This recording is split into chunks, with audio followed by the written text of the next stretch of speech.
Sir నిన్న తెనాల్లో ఒక బాధాకరమైనటువంటి సంఘటన, గీతాంజలి అనేటమాట అమ్మాయిని రీసెంట్గా ఆవిడ ఒక ఛానల్లో సోషల్ మీడియా వేదికగా తనకు వచ్చినటువంటి ఈ ఇంటికి సంబంధించి కావచ్చు, తన పిల్లలకు వస్తున్నటువంటి అమ్మఒడికి సంబంధించి కావచ్చు, సంక్షేమ పథకాలు అందుకున్న దానికి సంబంధించి జగన్మోహన్ రెడ్డి ప్రభుత్వమే కావచ్చు, పర్సనల్గా జగన్మోహన్ రెడ్డి గారిని కావచ్చు ప్రైజ్ చేస్తూ ఆవిడ ఇచ్చినటువంటి ఒక ఇంటర్వ్యూ ప్రాణాల మీద తీసుకొచ్చింది. దాన్ని ట్రోల్ చేసి గీతాంజలి గారు ప్రాణాలు తీసుకునేంత వరకు ఆ ట్రోలింగ్స్, ఎప్పుడైతే ఇవిడ ప్రాణాలు తీసుకుందని చెప్పి తెలిసిందో ఎవరెవరైతే ట్రోల్ చేశారో వాళ్ళ ట్రోల్స్ మొత్తం కూడా మళ్ళీ డిలీట్ చేయడం కూడా జరిగింది. ఏంటంటే అసలు దీన్ని ఎట్లా చూడవచ్చు? ఇలాగే వివేకానంద రెడ్డి గారి మటర్లో కూడా చాటింగ్లు అవన్నీ ఫోన్ దాచి అనగానే ఇలాగే దాచేశారు.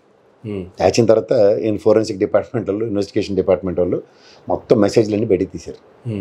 అలాగే ఈ వ్యవస్థ చాలా పకడ్బందీగా ఉన్నప్పుడు పిచ్చి వేషాలు వేసి మనం ఏదో తప్పించుకుంటాం అనుకుని, లేదంటే ప్రతి ఒక్కదాన్ని అనువుగా తీసుకుని ఎలా కావాలంటే అలా రాజకీయ పరిణామాలు సంతరించుకునేలా చేద్దాం అన్న దగ్గర నిజంగా చెప్తున్నాను, 2 చిన్న పిల్లలు ఉన్నారు ఆవిడకి, అభశుభం తెలియని వాళ్ళు.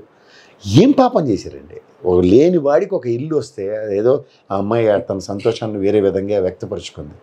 పోలవరం పాట ఆ ముసలోళ్ళు వెళ్ళే భజించేసి ఆ పాట పాడలేదు శృతిపతి లేకుండా, జేమి జేమి చంద్రన్న అని. మరి దానికి ట్రోలింగ్లు చేసుకుంటూ కూర్చుంటే పెద్దవాళ్ళని ఏడిపిస్తే ఏమొస్తుంది మనకి? తప్పితే ఆడపిల్లలతో ఏంటండి నాకు అర్థం కాదు. చేతనైతే యుద్ధం చేయండి, ప్రత్యక్ష యుద్ధం, ప్రజాస్వామ్యాన్ని పరిరక్షించడానికి మీ పార్టీ విధి విధానాలతో ప్రజల మనసులు గెలవండి. అంతేకాని ఏంది ఇది నాకు అర్థం కాదు. ఎవరు అసలు సబు సందర్భం పోనీ అదేమో తను ఎవడైనా వైఎస్ఆర్సీపీ క్యాడర్కి సంబంధించిన వ్యక్తి, ఆవిడకి పట్టా వచ్చింది అందుకని ఆవిడ సంబరాలు చేస్తుంటే మీరు ట్రోలింగ్ చేశారంటే అర్థం ఉంది. ఆవిడ అసలు పార్టీలకు అతీతమైన వ్యక్తి, అసలు పార్టీతో సంబంధమే లేదు. అలాంటి వ్యక్తులను కూడా ఏందండి అసలు నాకు అర్థం కాదు.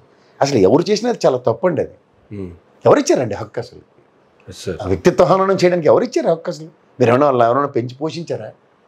అయితే వాళ్ళకి ఏమైనా వాళ్ళ కష్టానికి ఏమైనా మీరు భుజం ఇచ్చారా? ఇవాళ మా తెలుగుదేశం పరంగా మేము ఇంత కష్టాలు మీకు ఎదుర్కొన్నప్పుడు ఎలా ఈళ్ళు అయిపోయి ఎడపక్కపోయి అనేది నువ్వు వేలం వేరికి పోయి ఏమైనా అమ్మాయిని అవహేళన చేస్తే ఒక అర్థం ఉంటుంది. కానీ ఏంటి అసలు అమ్మాయి ఎవరో కూడా తెలియకుండా పార్టీలకు అతీతంగా ఆవిడ చావుకు కోరుకున్న వాళ్ళు ఎక్కడండి? ఇది నాకు అర్థం కాదు.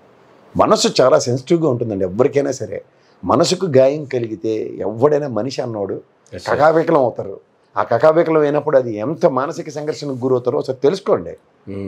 తన దాకా వస్తే ధర్మం. ఇవాళ ఒక్కసారి మనం ఆడపిల్లల మీద మాట్లాడే ముందు ఇంట్లో మనకి అమ్మ, అక్క, చెల్లి, భార్య, పిల్లలు, ఆడపిల్లలు, కడుపును పుట్టిన వాళ్ళు ఇలాంటి వాళ్ళు ఎవరు ఉండకుండా ఉండం కదా సార్. మన అందరూ మానవ బంధాలతోనే ఉంటున్నాం కదా.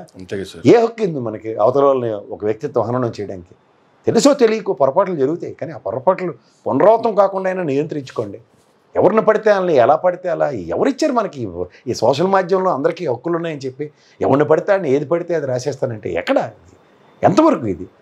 ఎంతవరకు సమంజసం? మీకు మీరు ప్రశ్నించుకోండి. వాళ్ళు డిలీట్ చేసినంత మాత్రం నా పోయిన ప్రాణం అమ్మాయి వెనక రాదు కదా. ఆ చిన్నపిల్లలకి అనాథలు అయిపోతారు. అంతే కదా సార్. ఎవరు చూస్తారు సార్ ఆ పిల్లల్ని? ఆడపిల్లలకి కన్న తండ్రి ఎంతకని చూస్తాడు ఎవరైనా సరే. కష్టం వస్తే ఆడపిల్లలు చెప్పుకుని తల్లికేనండి. సార్ అలాంటి లేత మనుషుల్ని, పసి మనుషులకి గాయం పరిచే హక్కు ఎవరిచ్చారు? నిజంగా అది తీవ్రమైన హేయమైన చర్య. ఒక మొగాడిగా నేను కూడా తలదించుకుంటున్నాను. చాలా తప్పది. ఇంత దారుణమైన పరిస్థితి తర్వాత కూడా వైఎస్ఆర్సీపీ శవరాజకీయాలు స్టార్ట్ చేస్తుంది. నిన్నటి వరకు గ్రీన్ మ్యాట్ల మీద జనాలను చూపించిన దాన్ని మేము టీడీపీ బట్టబయలు చేసేటప్పటికి దాని నుంచి తప్పించుకోవడానికి ఈ అంశాన్ని తెర మీదకి తీసుకొచ్చింది అనేటువంటి కామెంట్లు చేస్తున్నారు తప్ప కనీసం దాంట్లో వాళ్ళకి ఎక్కడ కూడా అనవసరంగా అమ్మాయి ప్రాణాలు తీసామన్న గిల్టీ ఫీలింగ్ ఎక్కడ లేకుండా పోతుంది సార్. నేను అదే చెప్తున్నానండి. ఇప్పుడు మీరు నేను కూడా మీ స్టూడియోలో చాలాసార్లు గ్రీన్ మ్యాట్ మీద చేసాం సార్. కింద కూడా అది రిఫ్లెక్షన్స్ లేకుండా గ్రీన్ వేస్తారు. మాట చెప్తున్నాను, నేను గ్రీన్ షర్ట్ వేసుకుని వస్తే కీయింగ్ అవుతుందని ఎప్పుడైనా నాకు వెసులు పట్టించారా? లేదు సార్. అలాంటివి ఎన్నో ఉదంతాలు ఉంటాయి. పైపచ్చి వైఎస్ఆర్సీపీ పార్టీ రంగులోనే ఒక గ్రీన్ కలర్ ఉంది.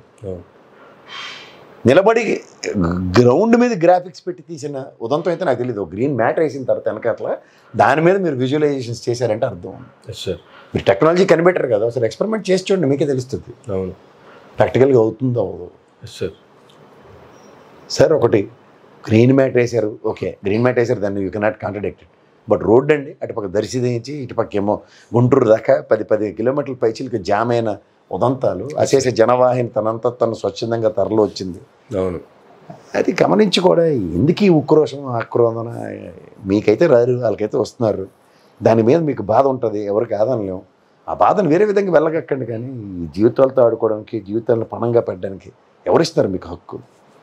Yes sir. కానీ అన్వేషణ ఒక అతనైతే మాత్రం టీడీపీ అతనే ఒక విషయాలు ఇది ఒకటి పెట్టాడు సార్. రాజకీయాలు ఎప్పుడూ ఒక పద్ధతిలో ఉండాలి, తప్పు ఎవరు చేసినా తప్పే, మన వాళ్ళు ఇలా చేసి ఉండాల్సింది కాదు, క్షమించు చెల్లెమ్మ, నువ్వు ఎక్కడున్నా నీ ఆత్మ శాంతించాలి.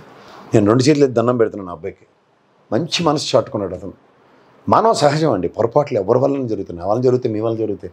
కానీ తప్పుకు రెస్పాన్సిబిలిటీ తీసుకోవడం చాలా ఇంపార్టెంట్. Yes sir. అది ఎవరైనా సరే. ఇవాళ అతను చాలా మంచి విజ్ఞతని వితరణని చాటాడు అతను. అది ఎవరికైనా వర్తిస్తుంది, నాకైనా వర్తిస్తుంది, నీకైనా వర్తిస్తుంది. చాలా మంచి పని చేశాడు అతను. ఎందుకంటే ఇవాళ మనం విచక్షణారాహిత్యంగా చేస్తున్న కొన్ని పొరపాట్లకి, విచక్షణ కోల్పోయి వాళ్ళు ప్రవర్తిస్తున్న తీరికి మనం సమాజంలో సమాజ హితం కోరుకునే వాళ్ళు ఎవరైనా సరే ఆ అబ్బాయిలాగే మంచిగా దాన్ని ఖండించడం, ఇంకొకసారి అది పునరావృతం కాకుండా ఆ అబ్బాయి చెప్పిన మాట నిజంగా నేనైతే గర్విస్తున్నాను. ఎస్, సమాజ హితం కోరుకునే ఎవరికైనా సరే సెల్యూట్ చేయాలి. That's it. Thank you sir. Thank you very much అండి.